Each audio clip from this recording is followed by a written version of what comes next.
കുമ്പസാരത്തിലൂടെ നമുക്ക് ദൈവത്തിൻ്റെ ഒരു വലിയ കൃപയാണ് നമുക്ക് ലഭിക്കുന്നത്. നമ്മൾ ഓരോ കുമ്പസാരം കഴിയുമ്പോൾ നമ്മളെ ദൈവത്തിലേക്ക് തിരിച്ച് വിളിച്ചുകൊണ്ടിരിക്കുക തന്നെയാണ് ചെയ്യുന്നത്. നമുക്ക് കുമ്പസാരം കഴിയുമ്പോൾ നമ്മുടെ മനസ്സിന് ഭയങ്കര സമാധാനവും സന്തോഷവും ആശ്വാസവും എല്ലാം ഫീൽ ചെയ്യാനായിട്ട് നമുക്ക് തുടങ്ങും.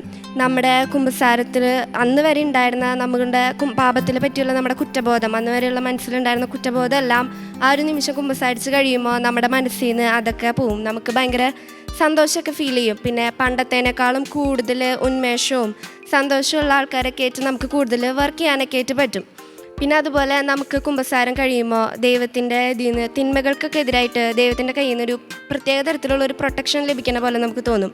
അത് നമ്മളെ കൂടുതൽ നന്മയിൽ തന്നെ നിലനിർത്താൻ വേണ്ടിയിട്ട് നമ്മളെ സഹായിക്കും.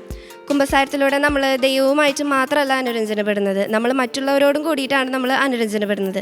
നമുക്ക് ഓരോ കുമ്പസാരം കഴിയുമ്പോൾ നമുക്കൊരു പുതിയ തുടക്കം ലഭിക്കുന്നത്.